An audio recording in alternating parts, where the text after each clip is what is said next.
로버트 란자 박사는 최근 죽음은 없다는 이론을 제기했습니다. 이 이론에 따르면 우리의 몸이 육체적으로 사망했을 때 두뇌에 남아있는 약 20와트의 에너지가 물질 보존 법칙에 의해 사라지지 않는다는 것입니다. 이 기사를 접하고 문득 이성복 시인의 아포리즘집 내 고통은 나뭇잎 하나 푸르게 하지 못한다의 한 구절이 떠올랐습니다. 죽음에 대한 연구는 죽음에 속하는 것이 아니라 삶에 속한다. 과학과 생물학, 시와 소설, 다양한 매체를 빌어 끊임없이 삶을 갈망하는 인간의 모습이 어쩐지 측은하고 익숙하게 느껴집니다.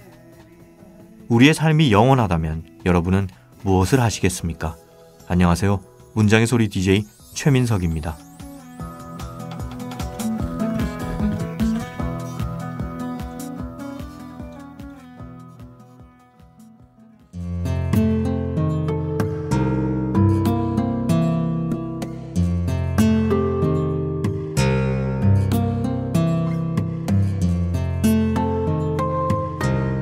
낭독하는 녹음실.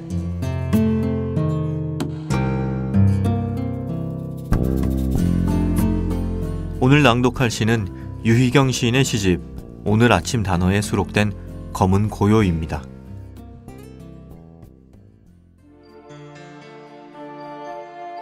검은 고요. 유희경. 바람이 죽는다. 이렇게 요란한 소리를 내며 감아 담아온 풍속이 쏟아진 다음 투명한 손이 더듬어 내가 있다. 그게 아니라면 잠든 사람을 설명할 길이 없다. 사진을 떨어뜨린 여자가 있다. 여자가 죽는다. 죽어 찰랑이는 몸을 남긴다. 그것 참 가는 살을 가진 빛 같아. 이렇게 아플 줄이야. 저기 나눠 가질 수 없도록 물이 죽는다. 죽은 다음에야 찰랑이는 빛을 남긴다. 촘촘히 빗어 넘긴 검은 머리칼이나 머리칼로 비유되는 것들. 창문 너머 고요가 펄럭이고 죽고 없다. 저리 먼 눈먼 곳까지 가볼 리가 없다. 뒤가 죽어 사라진다. 서늘하다. 달래기 힘든 아이가 울기 때문에. 죽은 것이 죽었다. 계절이 남긴 계절은 그래도 된다. 손에 들었던 것들이 죽는다. 죽었던 것들이 죽으려 한다. 조용히 그렇게.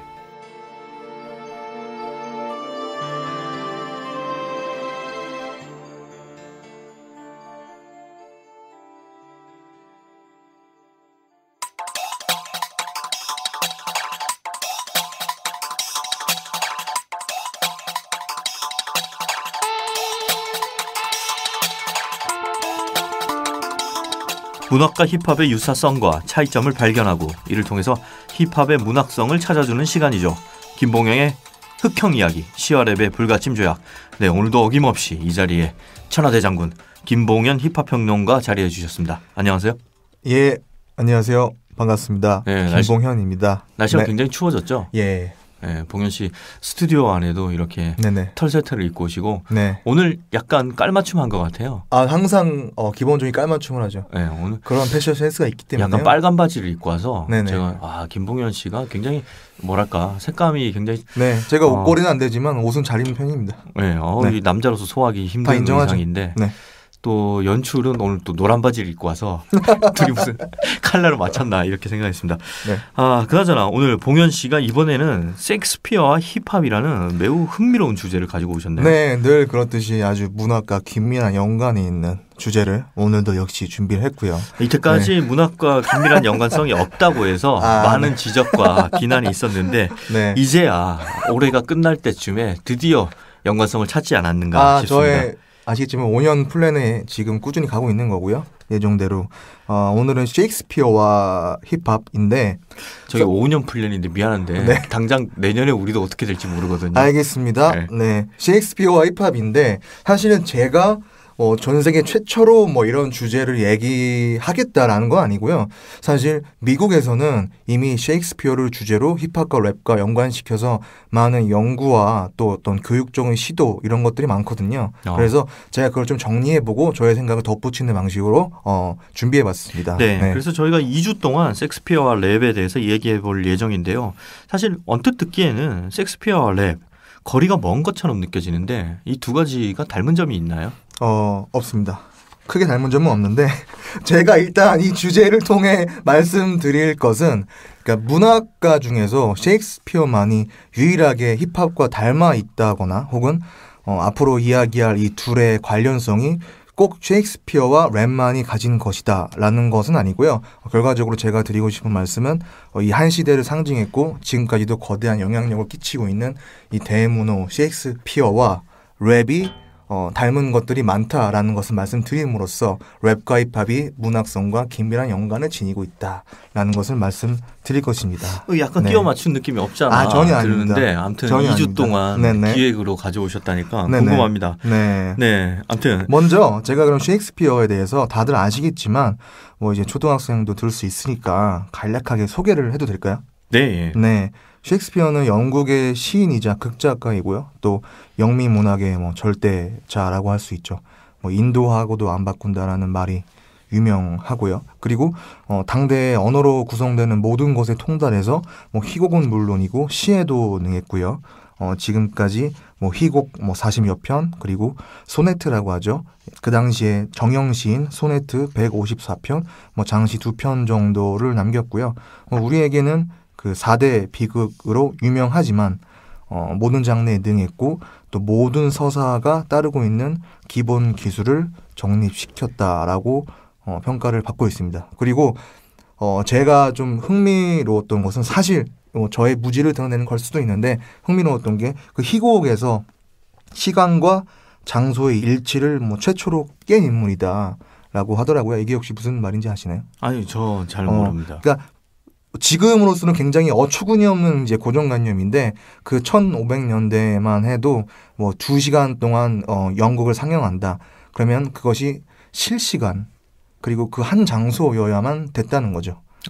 근데 셰익스피어가 그 막을 바꾸고 장소와 시간을 넘나들면서 자연스럽게 그런 것들을 고정관념을 깼다. 뭐 이런 걸로도 평가를 받고 있습니다. 제가 굉장히 당연하게 생각했던 게 옛날에는 절대 당연한 게 아니었군요. 네, 그러면 셰익스피어와 래퍼의 공통점 무엇인가요? 뭐 여러 가지가 있겠지만 일단은 셰익스피어의 희곡과 래퍼의 랩 가사를 보면요. 일단 소설 같은 다른 문학과는 좀 구분되는 여러 가지 기법들이 있죠. 뭐 운율이라던가 또 라임 그리고 뭐 상징, 압축, 비유, 뭐 언어 유희, 도치 이런 것들이 랩과 굉장히 긴밀하게 셰익스피어의 희곡에서도 드러나고 있고요.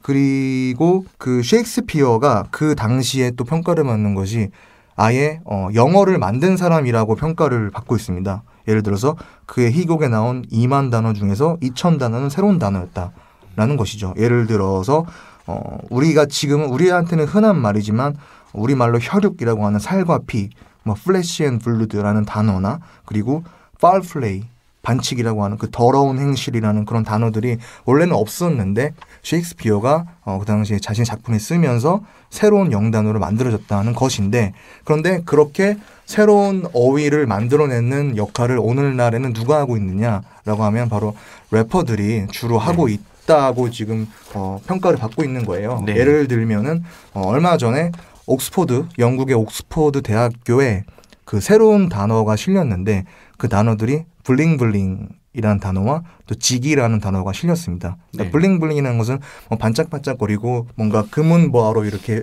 좀 사치스럽고 화려하다 뭐 그러한 상징인데 사실 이 블링블링한 단어는 그 래퍼 릴 웨인이라는 래퍼가 가장 먼저 쓰기 시작한 단어고요. 그리고 직이라는 단어는 예를 들어서 윌 스미스의 뭐 Getting Jiggy With It이라는 히트곡이 있는데요. 뭐 가볍게 뭐 흔들다, 뭐 춤추다 약간 이러한 식의 신조어인데 이런 것들이 래퍼가 유행시키면서 새로운 영단어가 되어서 대학교나 이런 공식 사전에도 등재되는 것이죠. 또 하나 예를 들면은 트릴이라는 단어가 있는데 true와 real의 합성어예요. 근데 이것도 범비라는 래퍼가 새로 만들어서 진짜 그리고 정말 진실한 아주 최대 강조치를 담은 어휘를 만들어서 전 세계적으로 익숙한 단어가 되어 있습니다. 네. 트루와 리얼을 합성해서 추릴. 트레일이라고 한다고. 트릴이라고 하죠. 트릴요. 네, 트릴. 네, 네. 전 처음 들어보네요. 그런 네. 네.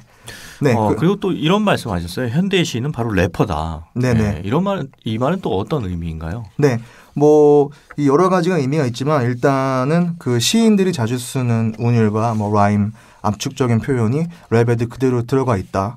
영미의 시문학의 그 특성이 바로 이제 랩이라는 장르에 그대로 반영이 되어 있으니까요. 그리고 사실 지금 이 랩이라는 거, 래퍼라는 이 역할이 전 세계적으로 많이 가장 피크에 있는 시기가 아닐까 생각하는데 그 셰익스피어가 그 당시에 본인의 작품으로 그 시대에 영향 미쳤던 그런 것들을 바로 래퍼들이 하고 있다. 그리고 그 미국의 랩지니어스라는 그런 사이트가 있어요.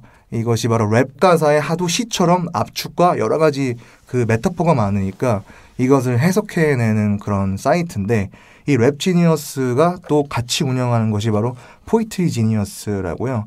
예, 그 사이트에는 셰익스피어의 작품을 비롯해서 모든 영미 문학에 있는 시들이 다 올라와 있어서 마치 랩 가사를 해석하는 것처럼 똑같이 이제 해석을 하고 있거든요. 이런 것만 봐도 이제 랩과 시가 굉장히 하나의 카테고리로 취급받고 있다. 이런 생각을 할 수 있죠. 네.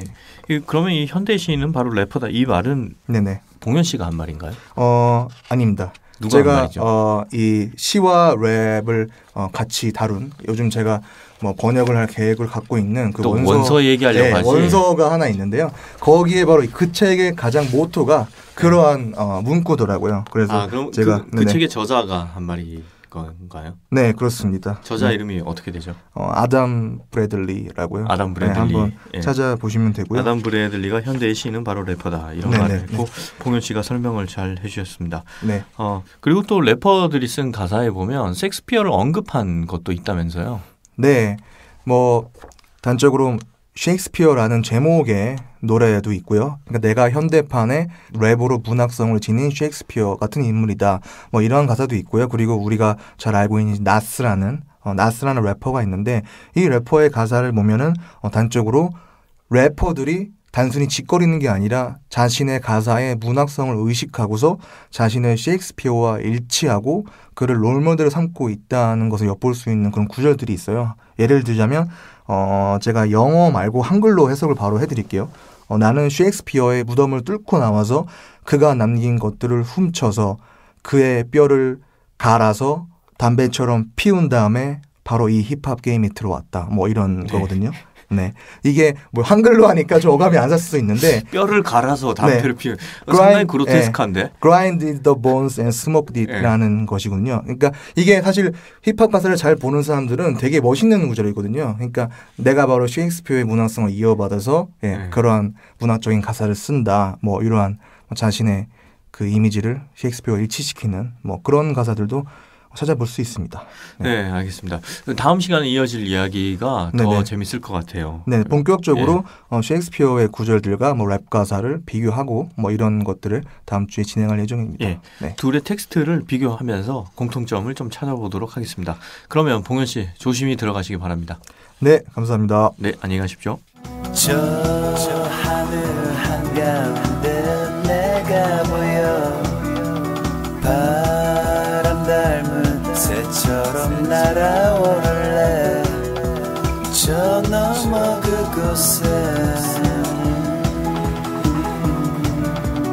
내가 숨겨놓은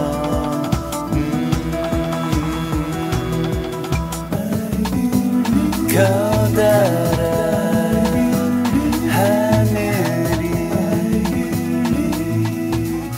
있어.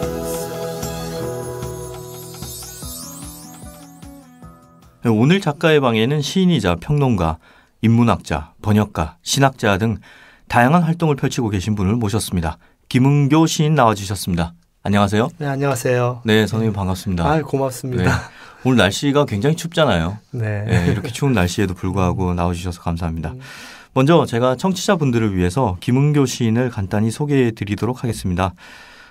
김은교 씨는 1996년 일본으로 건너가서 와세다 대학에서 10년간 강의를 하셨고요. 현재는 숙명여자대학교에서 강의를 하고 있습니다. 저서로는 문학 에세이 그늘, 그리고 시집 씨앗 통조림, 평론집 한일 쿨투라, 그리고 번역한 작품으로는요. 다니카 슌타로의 20억 광년의 고독, 그리고 제일교포 양석일 소설가가 쓴 어둠의 아이들 등이 있습니다. 선생님 맞습니까? 예. 네. 너무 잘 소개해 주셨습니다. 일본에서 13년 정도 체류하신 걸로 알고 있는데요. 일본에 어떤 계기로 가게 되셨나요? 저는 이제 시를 쓰다가 이제 문학을 전공하니까 식민지 문학을 하다 보니까 일본어를 네. 모르면은 뭐 접근할 수가 없더라고요. 네.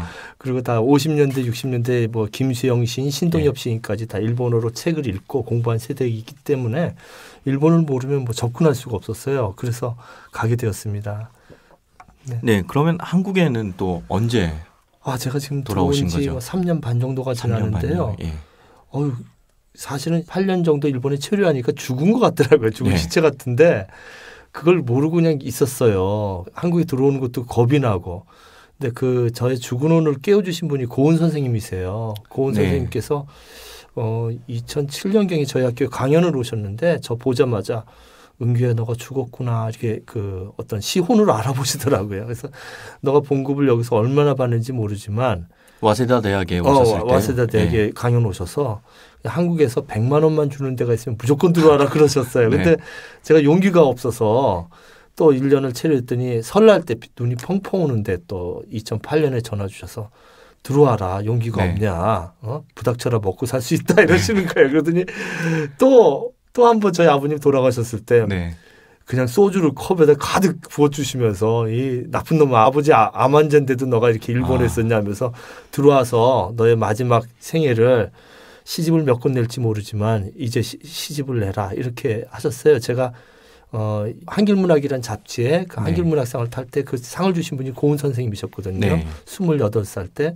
그래서 그걸 기억해 주시고 이렇게 죽은 혼을 깨워주신 분이 고은 선생님이 큰 역할을 해주셨습니다. 감사드리고 있습니다. 그래서 다시 들어오셔서 또 훌륭한 활동, 아유, 왕성한 아닙니다. 활동하고 계시면서 무슨 있으니까 말씀을, 잘 된 것 같습니다. 예. 근데 그렇다고 해서 고은 선생님이 들어와라 그랬을 때 네. 뭔가 이렇게 마련해 주신 건 아니죠. 네, 아무것도 없어요. 그러니까 뭔가 마련해 주시면서 들어와라 그래야 되는데. 아니요, 큰 거죠. 네, 그냥 들어오라고 하시죠. 영혼을 움직여가지고 감사하고 있습니다. 아니 뭐 저도 다 존경하는 선생님이라 한국 문학계 거성 아니십니까? 네. 근데 일본에서 와세다 대학 문학부에서 학생들을 가르치셨고 현재는 또 숙명여대에서 학생들을 가르치고 계시는데요. 네. 한국 학생들 그러니까 요즘의 한국 청년들과 일본의 젊은이들에게서 느껴지는 차이 같은 게 있을까요? 차이보다는 저는 이제 학생들을 양쪽 모두 네. 그 가망성 있는 개별자로 대합니다. 네. 그러니까 지금 그런 얘기를 많이 들어요. 한국 학생하고 일본 학생 어떻게 다르냐, 또 네. 같냐 이런 얘기를 듣는데 그런 점도 있고 틀린 점도 있는데요. 저는 이제 학생들에게 오히려 얘기를 하는 것은 한국과 일본의 사이의 정체성, 그 네. 사이에 있는 인물이 되자 기회주의자가 아니라 제3의 존재가 돼서 예를 들면 은행에서 옛날에 막 줄을 안 섰을 때 네. 기계가 있어가지고 번호표를 뽑아서 이제 질서가 생기잖아요. 그렇죠. 그리고 자동차 사고가 났을 때도 그 보험이 해결을 해주고 그런 존재가 되기 위해서는 우리가 일본인이면서도 동아시아인 세계인이 돼야 되고 한국인이면서도 동아시아인 세계인이 되고 어느 학교 학생이 아니라 그 학교를 넘는 큰 인물이 되자 이런 얘기를 학생들에게도 하고 제 자신에게들 하곤 합니다. 누구나 듣보잡 같아요. 저 같은 인물이 여기에 나올 수 없는 잘 안 알려진 그 외국에서 오래 살다 온 요즘 말로 듣보잡이라고 그러더라고요. 근데 이런 자리에 왔는데 네. 평생 듣보잡으로서 외롭게 글을 쓰고 외롭게 고독하면서도 그 사이의 존재로서 한국과 일본의 문화와 그 평화를 위해서 애쓰자 이렇게 얘기를 하고 차이에 대해서는 잘 말을 안 하는 편입니다. 예. 예. 그렇다면 이제 책 이야기로 본격적으로 넘어가 볼까요? 네.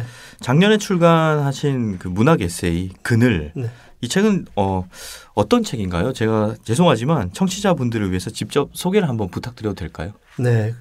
제가 28살이었던 1990년부터 지금까지 쓴 글 중에서 어떤 그 인간의 한계를 넘어선 큰 정신과 문학과의 그 관계를 썼던 글들을 모았습니다. 그래서 이제 문학 작가들이 자신의 결핍을 어떻게 정면으로 응시했는가, 그리고 그 아픔과 상처를 직시하는 그 사이에 작가가 알든지 모르든지 어떤 초자, 큰 정신적 체계가 거기 있지 않는가, 이런 생각을 했죠. 예를 들면은 요즘에 뭐 히틀러나 김일성이나 박정희를 또 추모하는 사람들도 있더라고요. 그 사람들한테는 그 사람들이 신이겠죠. 네. 그 거대한 초자로서 그 사람들의 그 삶을 지배하고 있고요. 그래서 미량이라든지 우리들의 행복한 시간이라든지 그런 것들을 생각을 했어요. 그래서 부제가 이제 문학과 숨은 신인데, 예전에 80년대 많이 읽었던 루시안 골드만의 히든갓이라는 책이 있었습니다. 네. 그 책은 그 어떤 얀세니즘의 비극적인 세계관을 얘기한 건데 좀 어려울지 모르지만 17세기 그 유럽의 기독교의 한 분파인데요. 하나님은 숨은 신이고 숨어서 이렇게 하나님이 침묵하면서 인간의 비극을 본다는 이런 그 수도사들이에요. 그래서 침묵이 온 세상이 꽉 찼다, 하나님이. 그걸 이제 받아들인 사람이 루카치였는데요. 루카치의 비극의 개념이 어떤 절대자가 인간의 비극을 바라보고만 있다, 이런 얘기를 게오르그 루카치가 했는데, 저는 이제 반대로 보고만 있는 것이 아니라 이 작가들과 스토리에 개입을 한다. 이렇게 어떤 정치적인 그 사상으로 개입할 때도 있고, 임철의 붉은 방에 의하면 어떤 파시즘이 하나님을 대신해서 그 한 사람을 감옥에 넣기도 하고, 또는 반대로 어떤 기독교적 영성이라든지 불교적 영성이라든지 어떤 다른 인간을 넘어서는 초자가 관여하는, 그것을 저는 이제 숨은 신이라는 개념으로 얘기를 했습니다. 그래서 이 그늘의 부제라고 봐야 되죠. 문학과 숨은 신, 이렇게 붙여진 거군요. 네. 그리고 이 책을 지금 제가 가지고 있는데 그늘 김은교 문학 에세이라고 써져 있고, 그 밑에 1990부터 2012까지 써져 있어요. 이게 그러니까 1990년부터 2012년까지 쓰신 에세이를 묶어냈다는 의미인 거죠. 네, 제가 썼던 글들 중에서 공통적으로 그렇게 문학과 초자 간의 관계를 다룬 글들을 모았습니다. 그러면 사실 이게 햇수로는 23년이고 만으로는 거의 22년인데요. 꽤 긴 시간이잖아요. 선생님이 이렇게 책 한 권 묵기까지 꽤 오랜 시간을 이렇게 묵혀져서 뭔가 이렇게 숙성을 시키시는 편인가요? 네, 저는 그 좋은 작가가 아닌 것 같아요. 빠르게 이렇게 한 주제를 잡으면, 아젠다를 잡으면 금방금방 쓰시는 분이 계신데, 저는 제 책이 지금 뭐 이렇게 번역서까지 합치면 한 20권 냈는데요. 우리 그냥 번역서가 아닌 책이 한 10권 되는 것 같아요. 근데 저는 뭐 보니까 평균이 한 14년 정도 되는 것 같아요. 네. 어떤 그 이찬과 한국 근대문학이라는 연구소도 한 14년, 15년 걸렸고, 그 문학가지성서에서 나온 다니카 슌타로의 20억 광년의 고독, 이 책도 첫 시를 번역하고 그 대산 외국어 번역 기급을 받았는데요. 14년이 걸렸더라고요. 그리고 이게 원래 그 가수도 그렇고 영화 배우도 그렇고 작가도 그렇고 제목 따라 가거든요. 그렇습니까? 제목이 벌써 20억 광년의 고독이니까 우리가 한 20억 광년을 살 수는 없는 거고, 제목이 이렇다 보니까 정말 작업도 고독하게 긴 시간 동안 할 수밖에 없지 않은가. 맞아. 그런 것 같아요. 좋은 제목 만나는 건 또 운이에요. 그래서 뭐 순간 뭐 이런 제목을 지어야지 책이 좀 빨리 나오겠어요. 다음에는 제목을 햇볕 이런 걸로 한번. 네, 알겠습니다. 말씀 끝난 건가요? 제가 끊어버려가지고 죄송합니다, 선생님. 아닙니다. 이 요번에 나온 에세이 그 부제 문학과 숨은실 그리고 그늘에서 꾸준히 탐구되고 있는 이 신이라는 존재는 종교적 의미에서의 신만은 아닌 것 같아요. 네네네. 우리가 읽기에. 그래서 선생님께서 생각하시기에 신이란 어떤 존재인지 한번 여쭤보고 싶습니다. 네. 그 카프카의 소설 소송에서 보면 끊임없이 알 수 없는 법 질서에 시민 K가 시달리게 되죠. 그러니까 우리를 억누르는, 때로는 인간과 함께하는 거대한 초자. 락강식으로 얘기하면 상징적 체계, 상징적 질서라고 할 수 있을 것 같아요. 그러한 것이 우리와 늘 함께 작가의 사상과 스토리에 개입하고 있다는 것을 저는 일관되게 이렇게 한번 그런 생각을 가졌던 글들을 모았던 것이죠. 반대로 이제 김일성뿐만 아니라 지금 이 땅에서 박정희 전 대통령을 추모하고 또 예배드리는 사람들이 있어요. 그 사람들에게는 뭐 자신들의 욕망의 표현이겠지만 그것도 이제 하나의 그들의 신이겠죠. 그래서 이제 막스나 지젝은 기독교를 믿는다고 하지만 많은 대형 교회들이 사실은 상품신, 커머더티 갓을 네. 건물을 믿는 것이지 진짜 신을 믿는 것이 아니라 허구의 신이라고 이렇게 얘기했는데 그래서 이제 반대로 진짜 작가들은 어떤 신을 섬겼나 이런 걸 보았던 거죠. 도스토옙스키라든지 톨스토이라든지 네. 카프카라든지 반대로 앤토슈샤코라든지 이런 작가들이 백석이라든지 윤동주라든지 이런 사람들이 자신이 어떤 기대했던 것은 어떤 가장 작은 자, 가장 그 외로운 자, 고독한 자 이런 것들을 그 자기의 가장 그 숨은 신으로 섬겼을 때 그 문학이 허구가 아니라 명작으로 남지 않았는가. 그리고 또 허구의 신과 싸우는 대항하는 작가 정신이 있었을 때 그 문학이 명작으로 남지 않았는가. 저는 그 이 책을 정리하면서 명작과 고전들의 그 어떤 공통성을 그렇게 보았습니다. 네, 감사합니다. 그늘에 보면요, 뭐 시, 소설, 영화, 성경, 심지어 춤까지 장르를 막론해서 다양한 소재가 등장을 하는데요. 네. 이게 다 어떻게 보면 인문학에서 파생된 거라고도 볼 수 있잖아요. 네. 그래서 선생님께서 생각하시는 인문학이란 어떤 걸까요? 인문학을 말하기 전에 이제 이게 문학과 숨은신이라고 했으니까 제가 네. 말하는 이제 문학은요. 그 글씨로 쓰여진 작은 의미의 문학이 있고 네. 스토리, 디스코스, 담론, 이야기가 담겨 있는 큰 의미의 그 이야기 담론이 네. 있습니다. 그래서 저는 이제 문학은 글씨로 쓰여진 문학뿐만 아니라 그것을 포함해서 이야기가 담겨진 것은 다 문학으로 봐야 될 시대가 아닌가. 예를 들면 시, 소설, 영화, 지금 이 방송, 라디오 방송도 네. 문학으로 봐야 될 것이 아닌가. 그래서 발터 베냐민이나 베르톨트 브레이트는 프랑스에서 그 히틀러 정책에 반대하며 끊임없이 라디오 방송을 통해서 네. 원격 미사일을 쏘아댔죠. 신동엽도 라디오 대본을 쓰고 그래서 저는 지금 그 일주일에 한 번씩 CBS TV에서 시사 토크 나오라는 방송을 지금 진행하고 1년째 진행하고 있는데요. 네. 이런 행동들이 작가들이 포기하는 것이 아니라 우리 최민석 선생님께서 이런 좋은 방송을 하듯이 아, 부끄럽습니다. 예, 아니 무슨 말씀이에요. 이런 것들이 작가들이 문창과 출신들이 문자 매체를 기본으로 해서 그걸 넘어서 영역을 넘어서 이야기가 있는 담론, 영화라든지 네. 이런 소설, 그 만화, 애니메이션, 건축물, 비디오라든지 여러 장르, 방송 이런 매체에 좀 우리 작가들이 더욱 더 뛰어들어야 되지 않는가 이런 생각을 하면서 이런 작품을 봤습니다. 저는 이제 인문학을 네 가지로 보고 있습니다. 네. 소통의 인문학, 나눔의 인문학, 책임의 인문학, 창의의 인문학. 그래서 이걸 네. 한 1시간 정도 설명하곤 하는데요. 그래서 이제 오늘은 1시간 하면 곤란하고요. 그렇죠. 그래서 네. 이제 30초 얘기해야 돼요. 네. 그래서 이제 이런 소통과 나눔과 책임과 창의를 우리가 문학하는 사람이 좁히지 말고 또 이 민들레 문학교실이라고 또 노숙인들하고 공부하는 네, 모임 있죠. 우리 최 선생님 오셔서 그때, 노래도 불러주셨잖아요. 예, 그때 한번 만났었죠. 예.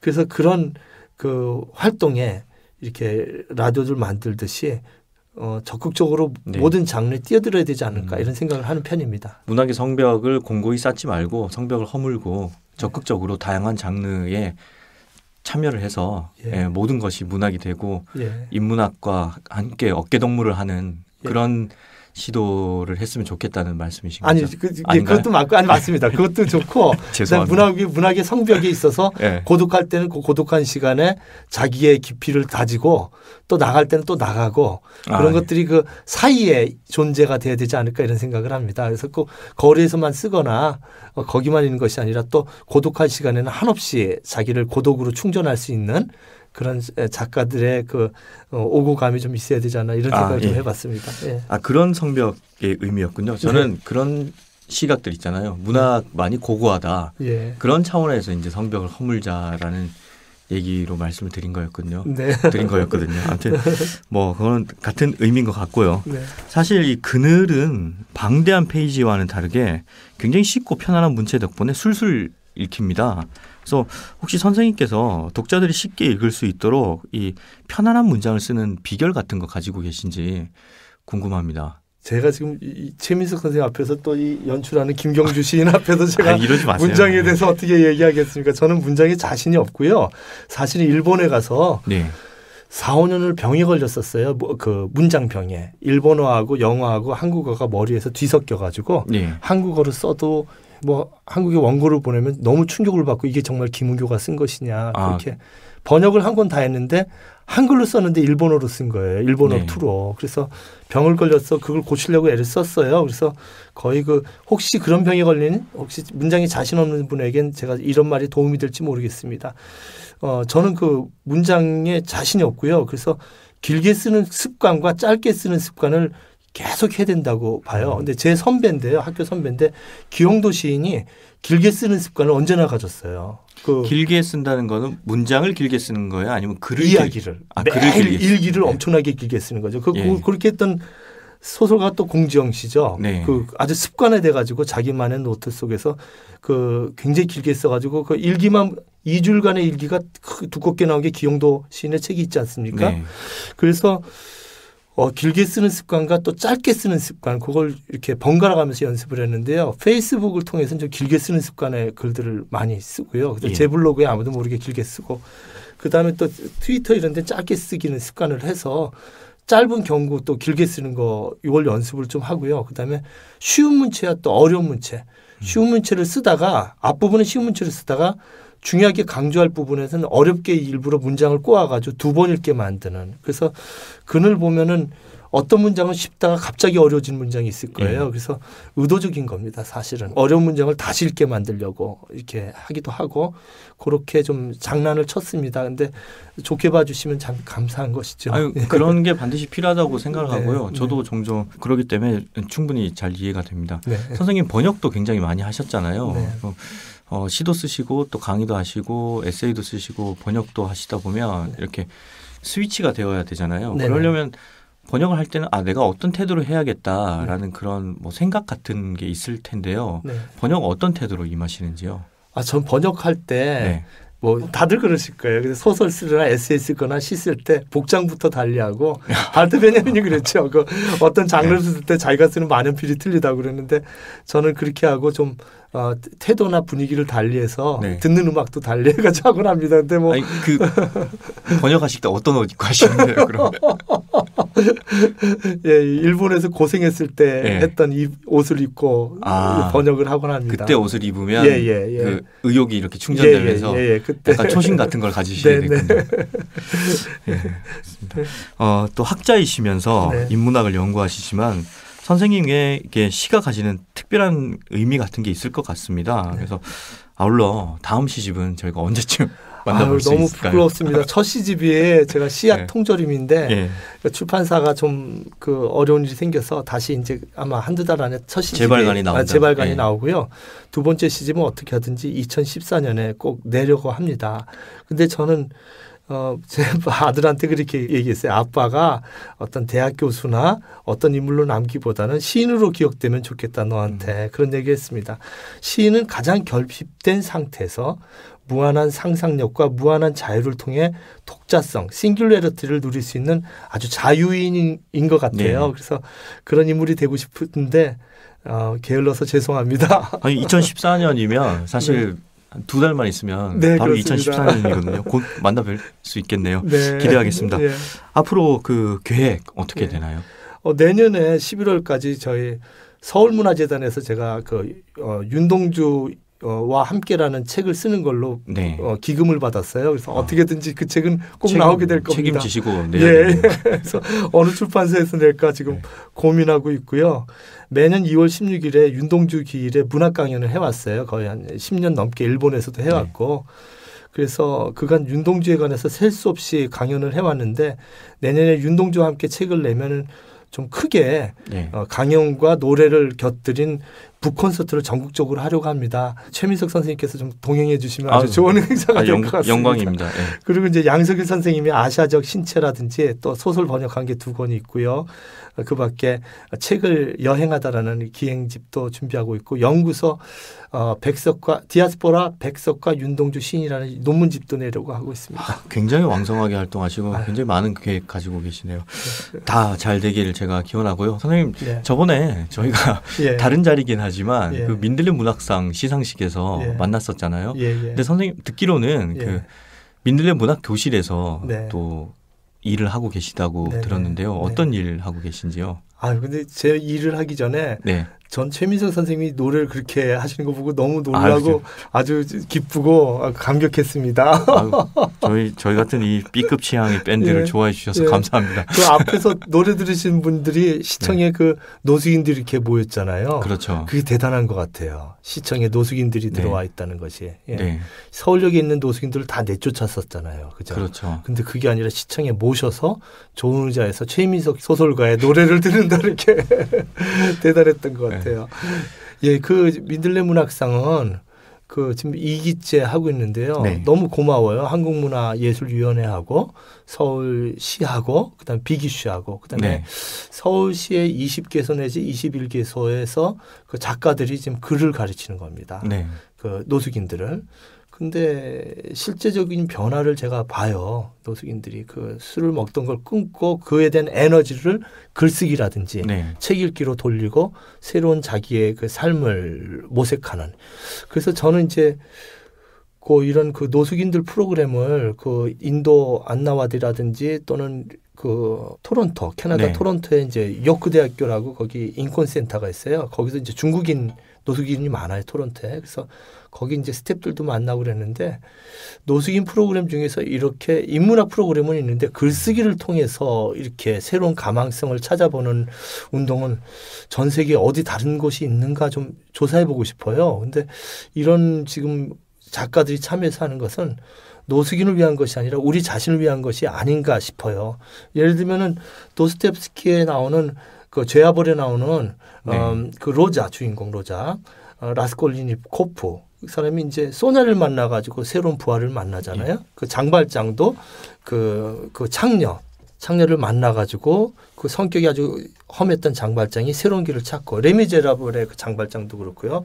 부활의 이제 그 레흘로도프도 카츄샤를 만나가지고 새로운 삶을 찾고 공정 작가도 그런 것 같아요. 그 자기의 고독과 어떤 그 날카로움 같은 것들이 그 사형수들을 만나면서 거기서 이제 우행시를 쓰고 그러면서 새로운 가망성을 보고 피카소도 그랬죠. 그 피카소라든지 네루다도 그렇고 이 그 어려운 사람들 또는 그 스페인 내전에 가서 사람들이 이제 변하게 되는데 그래서 우리 작가들이 좀 자기 세계도 굉장히 중요하고 네. 그 고독과 그것도 중요하지만 우리를 위해서 누굴 돕는 것이 아니라 이 민들레 교실에 아마 내년에 또 2014년에 아마 또 이제 3월이나 4월이나 아마 또 회의가 있어서 아마 내년 또 3기가 시작될 모양입니다. 지금부터 노숙인들이 저한테 막 제 학교로도 찾아오고 제가 하는 곳에 뭐 강연하는 곳에 찾아오셔서 언제 하냐고 또 3기를 언제 하냐고 하면서 기다리고 계세요. 그래서 이런 노숙인들과 함께 우리 작가들이 스스로 로자처럼 또는 레흘리도프처럼 또는 공지영이 경험했던 그런 또 그 파블로 네루다 피카소가 경험했던 새로운 세계를 만나기 위해서 그 민들레 학교 선생님으로 많이 나서 주셨으면 하는 생각입니다. 선생님 노래 불러주셔서 고맙습니다. 아유, 별 말씀을요. 예. 저희 문장의 소리는 그 일반 독자나 문학을 사랑하시는 분들도 들으시지만 또 종종 작가들도 듣거든요. 네. 그래서 이 방송을 통해서 또 많은 작가들이 민들레 문학교실에 참여했으면 저도 좋겠습니다. 그러면 그 민들레 문학교실의 한 기는 네. 몇 개월 정도 지속되는 건가요? 그게 맨 처음에 1기는요. 4번인가 만났었어요. 그래서 네. 작가들이 막 불평이 많았거든요. 근데 그때 이제 1기 때도 그렇고 2기 때도 1기 때 뭐 김소연 시인 문학가 지성사에서 시집 냈던 김소연 시인도 열심히 하셨고 모두 참 열심히 하셨어요. 뭐 이름들이 갑자기 생각이 안 나요. 소설가 뭐 이시백 소설가라든지 네. 다들 진짜 좋은 시인 소설가들이 참여하셨는데요. 그때 이 1기 보고 이래서는 안 되겠다. 다들 섭섭했거든요. 근데 2기 때 이걸 10회로 늘렸어요. 근데 네. 3달이잖아요. 아, 3달이니까 이거는 어떤 가르쳐주고 주고받는 관계가 아니라 벗이 되더라고요. 정말 리체가 말하던 벗의 수준이 돼서 네. 끝나고 나서 식사하고 뭐 같이 뭐 칼국수도 먹고 뭐 갈비탕도 먹고 이러면서 또 그 쪽방집으로 초대를 해가지고 가서 뭐 1,000원씩 모아가지고 뭐 소주 사가지고 같이 얘기도 하기도 하고요. 이렇게 영혼이 통하니까 자기의 깊이 있는 상처를 드러내면서 글을 쓰고 또 글을 쓰고 와서 읽다가 울고 또 같이 울기도 하고 이런 일들이 벌어지면서 좋은 글들이 나오더라고요. 그래서 이제 10기 했는데 아마 내년에는 요 장단점을 잘 따져서 한국문화예술위원회 스태프들이 좋은 프로그램을 만들어 주시지 않을까 이렇게 생각을 합니다. 예. 더욱더 발전하는 민들레 문학교실이 되길 기원하겠습니다. 마지막으로 저희 문장의 소리 청취자분들을 위해서 한 말씀 부탁드립니다. 저는 이 방송 문장의 소리를 가끔 들었습니다. 근데 이렇게 나와서 이렇게 열심히 만들어 주시고 소중히 준비해 주시는 걸 몰랐습니다. 여러분들이 더 많이 이 방송을 사랑해 주시고 또 많이 알려주셔가지고 이 방송을 통해서 우리가 문학을 더욱 향유하고 또 문학을 통해서 자유를 우리가 나눴으면 좋겠습니다. 너무 감사합니다. 선생님 나와주셔서 감사합니다. 선생님 말씀 들으니까 다음 작품이 또 우리에게 많은 감동과 재미를 선사할 것 같아서 벌써부터 기대가 됩니다. 오늘 이야기 감사했고요. 여기서 저희는 이만 김은교 작가님과 작별 인사를 하도록 하겠습니다. 조심해서 들어가시기 바랍니다. 예, 감사합니다. 네, 안녕히 가십시오. 고맙습니다.